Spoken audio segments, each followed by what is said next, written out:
So now there is a structural isomerism, that is another part of the isomerism in coordination complexes.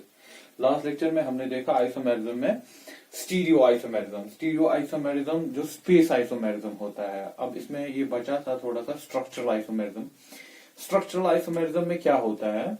It is the simplest one, same formula but different linkage and distribution of ligands.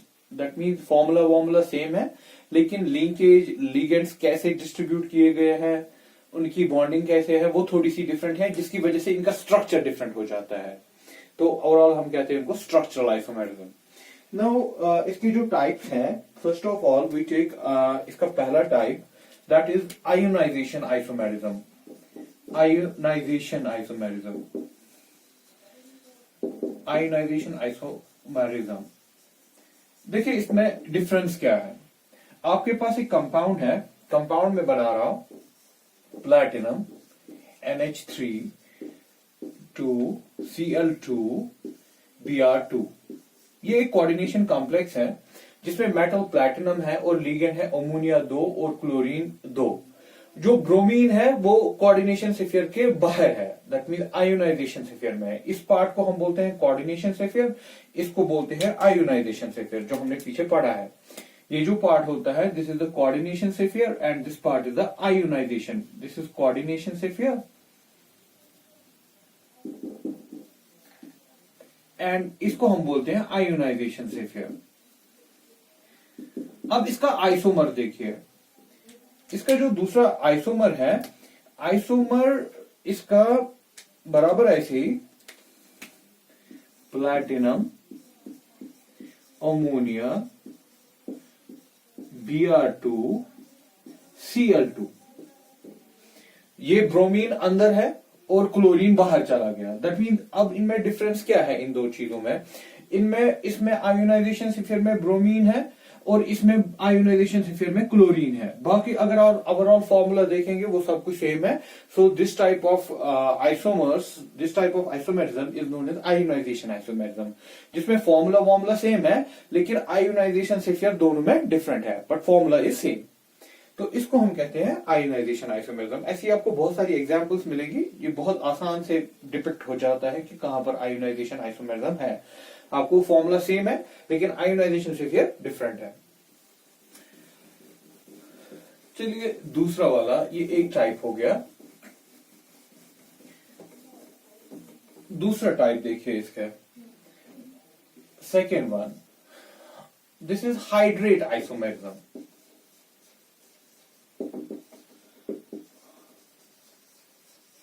Hydrate isomerism, आपके पास metal है complex, इसमें ligand है water, लेकिन water solvent भी होता है Cl3। ये आपके पास कॉम्प्लेक्स जिसमें मेटल कोबाल्ट है, वाटर है लिगेंड और क्लोरीन 3 बाहर है। इसका दूसरा आइसोमेरिज्म COH2O5 Cl2H2O। इसमें और इसमें फर्क क्या है? इसमें कोऑर्डिनेशन स्फीयर में 6 वाटर मॉलिक्यूल हैं और बाहर Cl3 है। यहां पर 5 वाटर मॉलिक्यूल हैं, एक वाटर मॉलिक्यूल बाहर चला गया, उसकी वजह से क्लोरीन एक अंदर आ गया। सो फॉर्मूला तो सेम है, only the water molecule in coordination sphere are different. उसका आप एक और बना सकते हो, COH2O4 Cl2 ClH2O twice times. ठीक है बेटा, तो ये भी इसका आइसोमर है, ये तीनों आइसोमर है। दैट मीन जितना आप बना सकते हो। So the water molecules, it is the hydration, that is the water molecules in coordination sphere are different, but the formula overall is same. So this type of isomerism is known as hydrate isomerism. एक बार फिर से सुन लीजिए, the water molecules in coordination sphere are different, so but the formula remains same, so we call them hydrate isomerism. तो obviously पानी में ही होगा ये हो गया दूसरा टाइप इसका। Linkage isomerism, third one, linkage isomerism.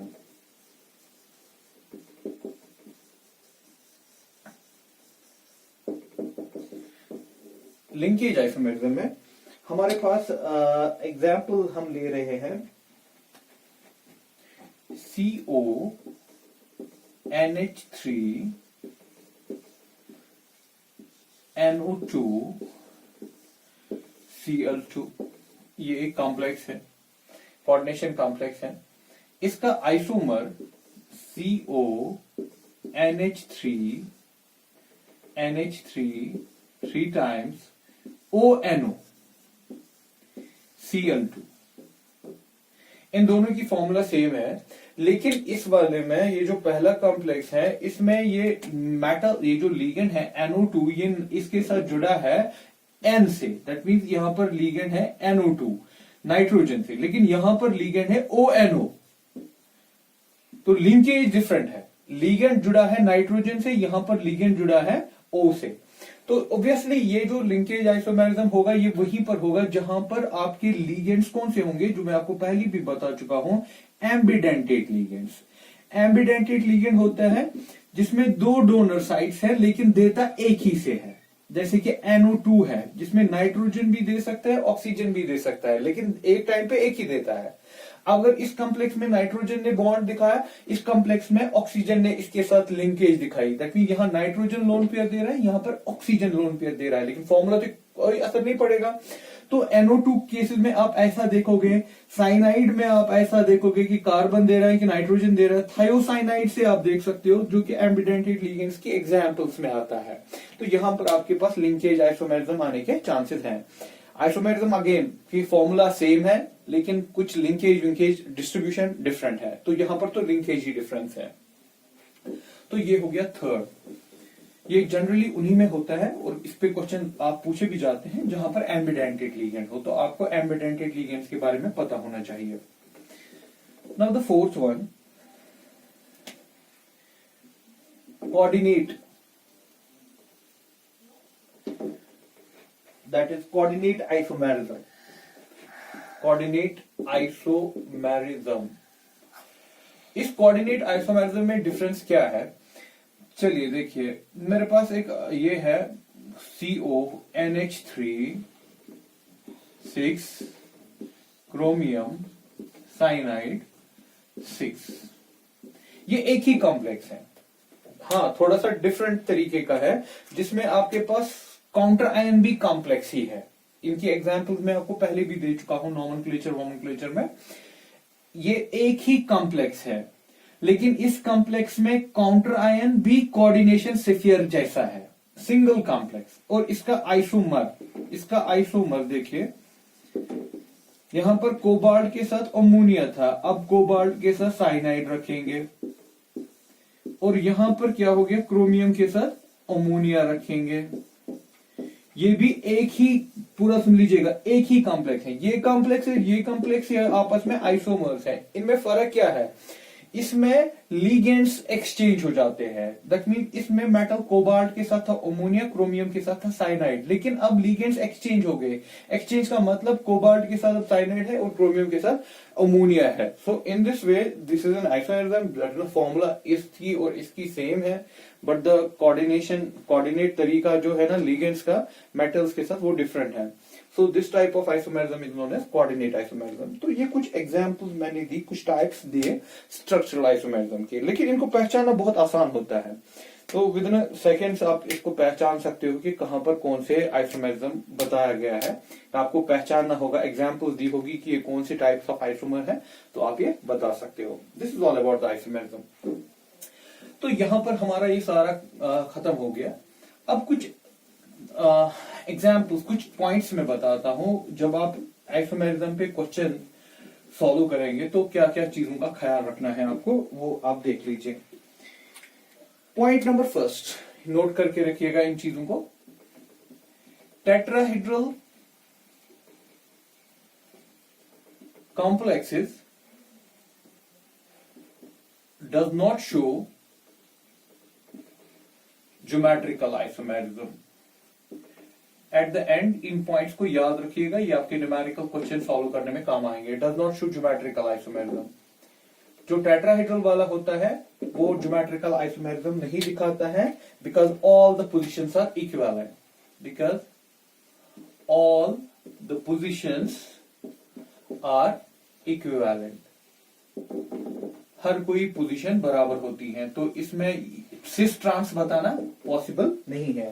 जो आपका टेट्राहेड्रल मॉलिक्यूल है, ये लीजिए, ये मेरे पास टेट्राहेड्रल है, इसमें फॉर एग्जांपल ये ग्रीन एटम जो मैं यहां पर दिखा रहा हूं, ये एटम और ये एटम बराबर उसी पोजीशन पे है। दैट मीन्स यहां पर ये इसी पोजीशन पे है, ये इसी पोजीशन पे, ये इसी पोजीशन पे है। दैट मीन आप ये नहीं बता पाओगे कौन किसके अपोजिट में है या कौन किसके सीधे में है।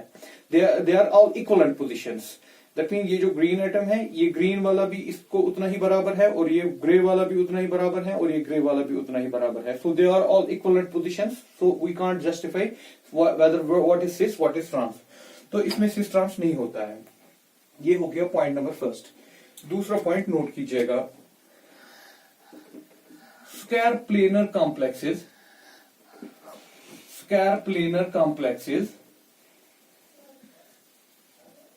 does not show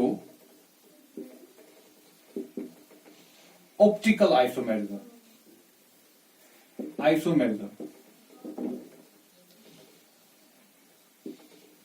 Even if all the groups are different.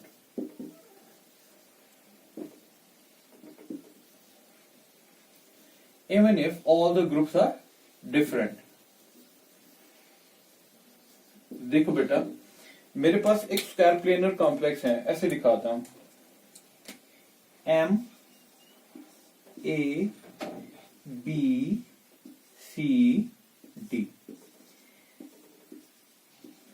ठीक, सारे डिफरेंट हैं। सारे डिफरेंस का मतलब, क्योंकि आपको याद होगा ऑप्टिकल आइसोमेरिज्म में क्या देखना होता है कि सिमेट्री नहीं होनी चाहिए। सिमेट्री नहीं होगी तो हमें लगता है कि इसमें ऑप्टिकल आइसोमेरिज्म आएगा। लेकिन ये जो है ना स्क्वायर प्लेनर, फिर से याद रखिएगा मैं किसकी बात कर रहा हूं, स्क्वायर प्लेनर, दैट मीन ये सारे प्लेन में है, इसमें ऑप्टिकल आइसोमेरिज्म फिर भी नहीं है। अगर चारों डिफरेंट भी होंगे तब भी इसमें ऑप्टिकल आइसोमेरिज्म नहीं होगा। क्यों? क्योंकि इसमें प्लेन ऑफ सिमेट्री है। प्लेन ऑफ सिमेट्री क्या मतलब, दैट मीन अगर मैं एक प्लेन ऐसा डालूं, प्लेन देखिए, ये मैं एक प्लेन डाल रहा हूं,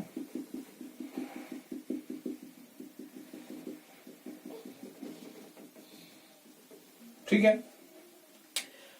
पूरा देख लीजिएगा, ये प्लेन है, ये प्लेन, ये जो प्लेन है इसमें आपने ऐसे दिखाया चारों एटम्स बराबर पोजीशंस पे है। अगर आप इसको रोटेट करेंगे, ये जो मैं प्लेन बना रहा हूं, ये जो मैंने डॉटेड से प्लेन दिखाया, प्लेन, इस प्लेन में अगर आप इसको रोटेट करोगे, रोटेट मतलब 180 डिग्री पे इसको रोटेट करोगे, जब आप इसको 180 डिग्री पे रोटेट करोगे, फॉर एग्जांपल ये मेरा हाथ है, ये 180 पे रोटेट होगा, जब ये 180 पे रोटेट होगा तो ये ऐसे दिखेगा, है ना, इस प्लेन पे ही मैं इसको रोटेट कर रहा हूं तो ये ऐसे दिखेगा। तो ये कैसे दिखेगा जब आप इसको रोटेट करोगे, 180 डिग्री पे रोटेट करोगे तो आपका ऐसे दिखेगा, AMBCD, है ना, ऐसा दिखेगा ना, सॉरी डी यहां दिखेगा, सी यहां दिखेगा। आप मुझे बता सकते हो इस प्लेन और इस, दैट मीन ये रोटेशन करके इसमें कोई फर्क दिख रहा है? नहीं, दैट मीन ये नहीं ना कि ये इस साइड से है और ये इस साइड से है। ओवरऑल अगर आप देखेंगे, molecule is identical to the original one. ये होती है सिमेट्री, इसको कहते हैं प्लेन ऑफ सिमेट्री, ठीक है ना, प्लेन ऑफ सिमेट्री। तो इसमें प्लेन ऑफ सिमेट्री है।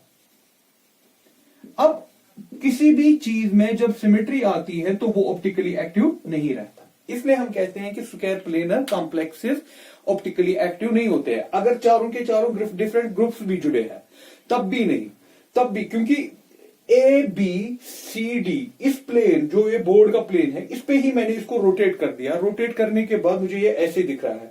इससे क्या हुआ, ABB अभी भी प्लेन में है, CD भी प्लेन में ही है, तो कुछ उलट पुलट तो कुछ नहीं हुआ। तो इसलिए इसकी सिमेट्री है, इस सिमेट्री को कहते हैं प्लेन ऑफ सिमेट्री। और प्लेन ऑफ सिमेट्री जब आ गई तो ऑप्टिकल एक्टिविटी पॉसिबल नहीं है। तो square planar complex optically active possible नहीं होते हैं। आप मुझे कैसे कह सकते हो सर टेट्रा ऑक्टाहेड्रल में फिर कैसे होता है? ऑक्टाहेड्रल अगर आपको याद होगा, ऑक्टाहेड्रल ऐसे है, M for example A B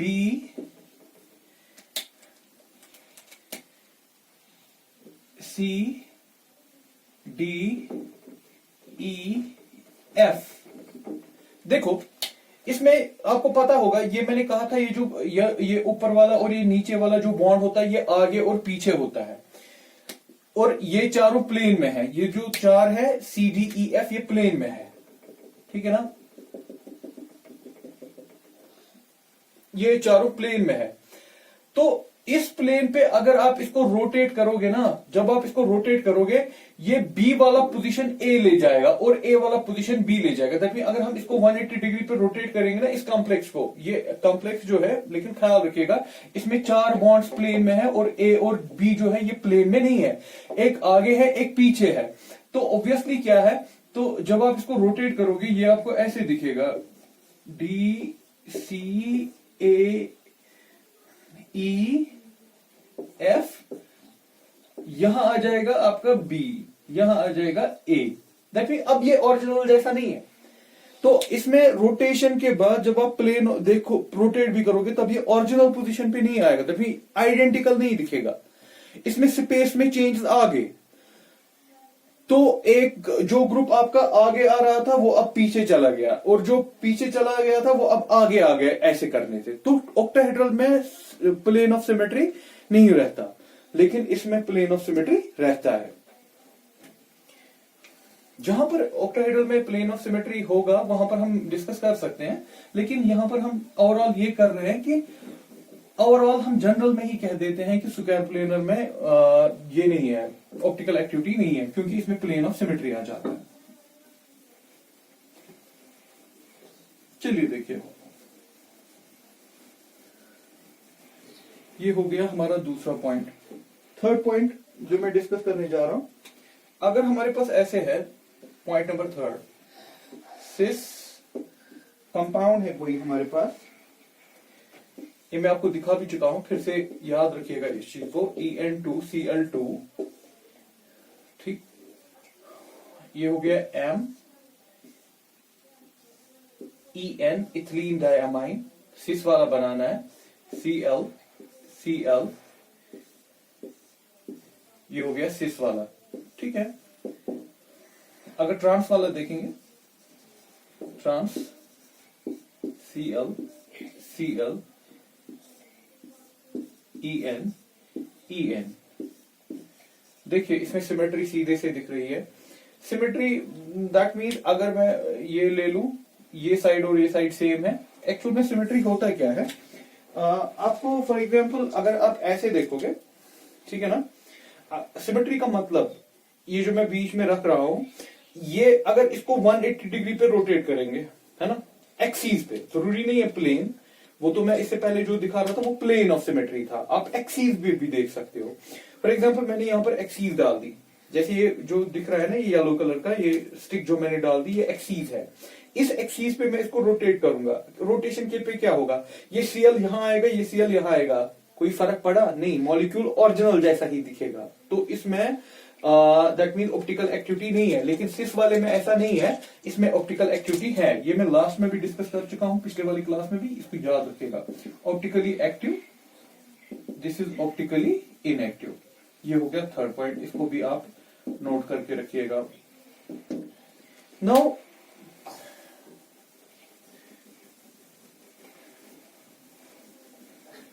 this is the third one.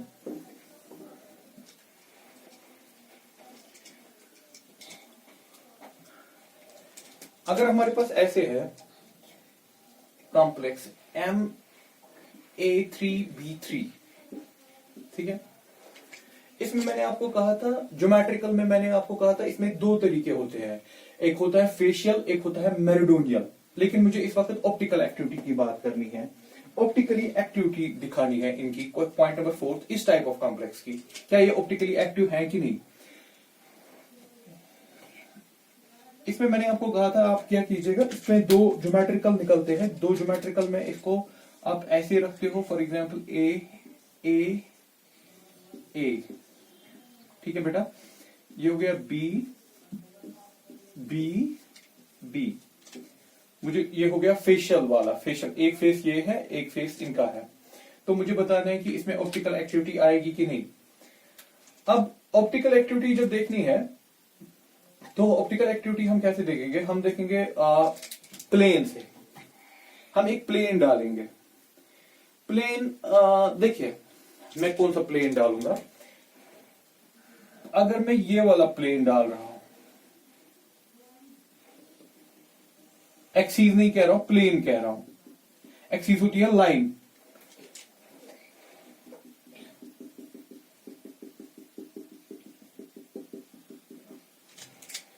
ठीक है, ये प्लेन मैंने डाला, दिस इज अ प्लेन। जब मैं ये प्लेन डाल रहा हूं, आप देखिएगा जब हम इसको रोटेट करेंगे ना, इस प्लेन को, क्या होगा, क्या ये आपका जब रोटेशन लेगा, रोटेशन के बाद ये साइड और ये साइड, दैट मीन ये इस वक्त आपको आगे साइड से, ये ए ऐसे देखिए, ये ए जो है ये यहां पर है हमारा, ये बी यहां पर है हमारा, ठीक, ये ए यहां पर और ये बी यहां पर।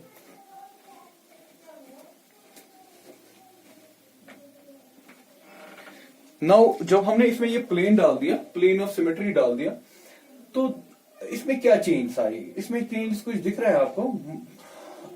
इसमें चेंज क्या हुआ, जब आप इसको रोटेट करेंगे, ये ए बी इस साइड आ जाएगा और ये ए बी उस साइड गया।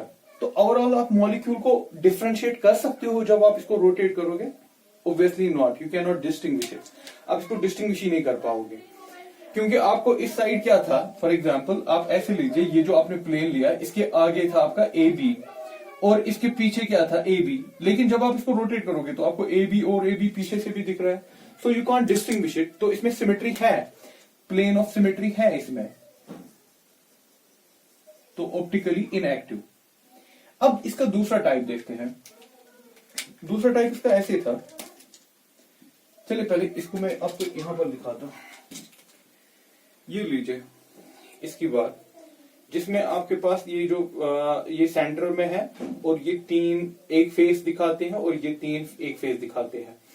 अब हम क्या करना चाहते हैं, हम इसको ऐसे रखेंगे। लीजिए मेरे पास ये ये बी, ठीक, या ऐसे कर दे। हाँ, ये जो ऑरेंज वाली बॉल है इसको ए कर देते हैं, ए और ये ए पीछे जो ए है, और ये जो व्हाइट वाली बॉल है उसको हम बी रख रहे हैं, ठीक, इसको हम बी रख रहे हैं। ये जो व्हाइट वाली बॉल है इसको हम बी रख रहे हैं। आपको इस वक्त ये ऐसे दिखेगा। चलिए देख लीजिए, ठीक है बेटा, ए ये मैंने रख दिया ए, ये बी, ठीक, व्हाइट वाला बी, एक बी बाहर, चलो ये हम बी लेते हैं बाहर वाला, और एक ए जो है वो पीछे है। अब आप क्या कर रहे हो, मैं आपको कह रहा हूं इस प्लेन पे इसको देखो, इस प्लेन पे इसको रोटेट करो। इस प्लेन पे जब आप इसको रोटेट करोगे तो इसमें क्या चेंज आएगी, इस वाले प्लेन में, इस प्लेन पे जब आप इसको रोटेट करोगे, देख लीजिए,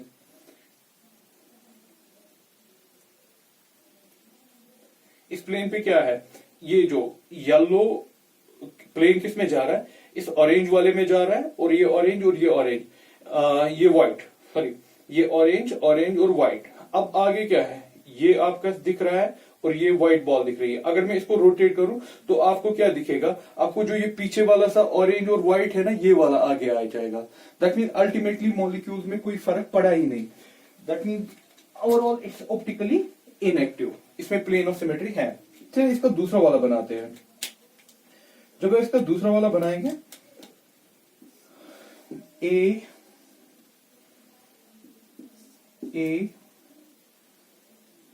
ठीक है, बी, जिसको मैं मेरिडोनियल कहा था मैंने पीछे में, पिछले वाले लेक्चर में मैंने दिखाया था, मेरिडोनियल ऐसे होता है बी। अब ये बताइए मुझे, क्या ये ऑप्टिकली एक्टिव होगा कि नहीं? Obviously this is also not optically active. Optically active, इसमें भी ऑप्टिकल एक्टिविटी पॉसिबिलिटी है नहीं। फॉर एग्जाम्पल अगर हम क्या करें, ये वाली प्लेन ले लें, ये वाला प्लेन ले लें, this is B, this is A. आप इसको रोटेट कीजिए, जब रोटेशन करेंगे तो बी आगे पीछे चला जाएगा, ए आगे आ जाएगा, and nothing else. That means इससे कोई फर्क नहीं पड़ा इसमें। जब फर्क नहीं पड़ा तो इसमें भी प्लेन ऑफ सिमेट्री होने की वजह से इसमें भी प्लेन ऑफ सिमेट्री है, so overall this is not optically active, not optically active. तो ये फॉर्मूला चाहे किसी भी में भी हो, फेशियल में हो या मेरिडोनियल में हो, तो इसमें प्लेन ऑफ सिमेट्री आने की वजह से ये ऑप्टिकल एक्टिविटी इसमें नहीं रह पाती। ये हो गया फोर्थ पॉइंट। चाहे फेशियल हो चाहे मेरिडोनियल हो, इसमें प्लेन ऑफ सिमेट्री की वजह से ऑप्टिकल एक्टिविटी नहीं रहती। फोर्थ पॉइंट लीजिए, ज्योमेट्रिकल आइसोमेरिज्म्स। जो ज्योमेट्रिकल आइसोमर्स होते हैं they differ in physical and chemical properties. जो ऑप्टिकल होते हैं उनमें सिमिलैरिटी होती है,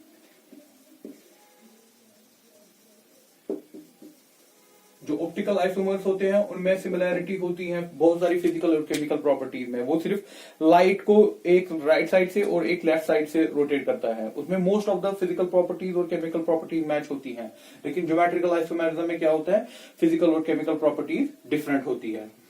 ये हो गया फोर्थ पॉइंट इसका। नाउ ऐसा देख लीजिए, अगर आपको पूछा number of isomers in this type of complex MAA मतलब हो गया कि बाइडेंटेट है और इसमें B2 है, C2 है। इसमें बताइए कि कितने आइसोमर्स बनेंगे आपके।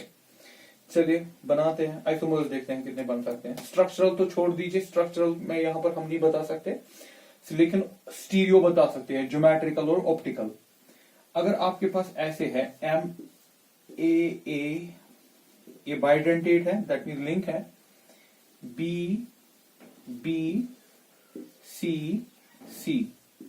इसको क्या कहेंगे आप, trans with respect to C। ये हो गया एक trans with respect to C, भी नहीं ले रहा, आप लिख सकते थे cis with respect to B, अब या trans with respect to C, एक चीज आप दोनों में से लिखेंगे। अगर ऐसे है,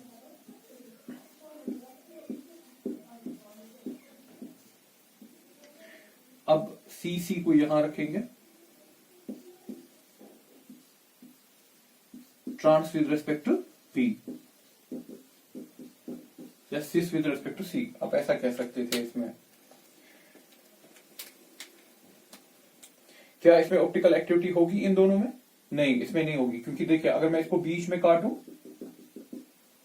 काटने का मतलब एक्सीस डालूं, ये वाला साइड और ये वाला साइड मैच हो रहा है, तो इसमें नहीं है, न इसमें है। Both are optically inactive, optically inactive.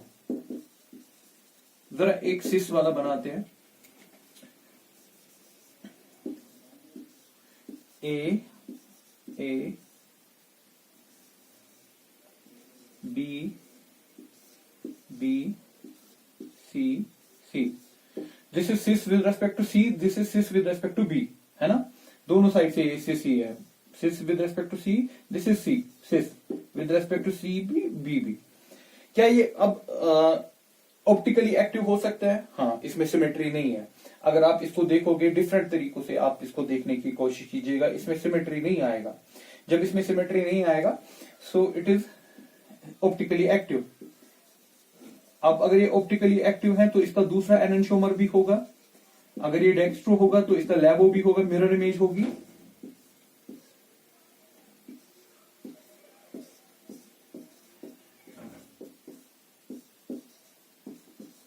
तो टोटल कितने बने? 4। इसके टोटल बनते हैं 4 आइसोमर्स। 2 है जो ऑप्टिकली एक्टिव नहीं है, 2 ऐसे हैं जो ऑप्टिकली एक्टिव है। तो ये होता है कि कैसे आप आइसोमर्स देख सकते हो कि किसमें कितने हैं। लास्ट में फिफ्थ एक और पॉइंट,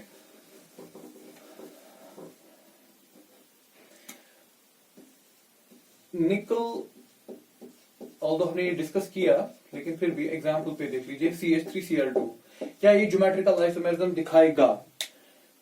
आप सोचोगे कि 2 अमोनिया है, 2 Cl है, इसमें सिस ट्रांस बताना बहुत आसान है, लेकिन नहीं, does not show optical isomerism. ये ऑप्टिकल आइसोमेरिज्म नहीं दिखाता, सॉरी ज्योमेट्रिकल, ऑप्टिकल तो नहीं, does not show geometrical isomerism. क्यों? क्योंकि इसमें आप सिस ट्रांस नहीं बता सकते, क्योंकि इसका स्ट्रक्चर जो है वो टेट्राहेड्रल है। जब आप इसकी बॉन्डिंग देखोगे, इसकी बॉन्डिंग हाइब्रिडाइजेशन वाइब्रिडाइजेशन, इसकी हाइब्रिडाइजेशन आपको निकलेगी sp3। तो दैट मीन देखिए आपको ख्याल कितना रखना है, आपको पहले ही सिखाया है कि हाइब्रिडाइजेशन कैसे निकालना है। इसकी हाइब्रिडाइजेशन निकलेगी sp3।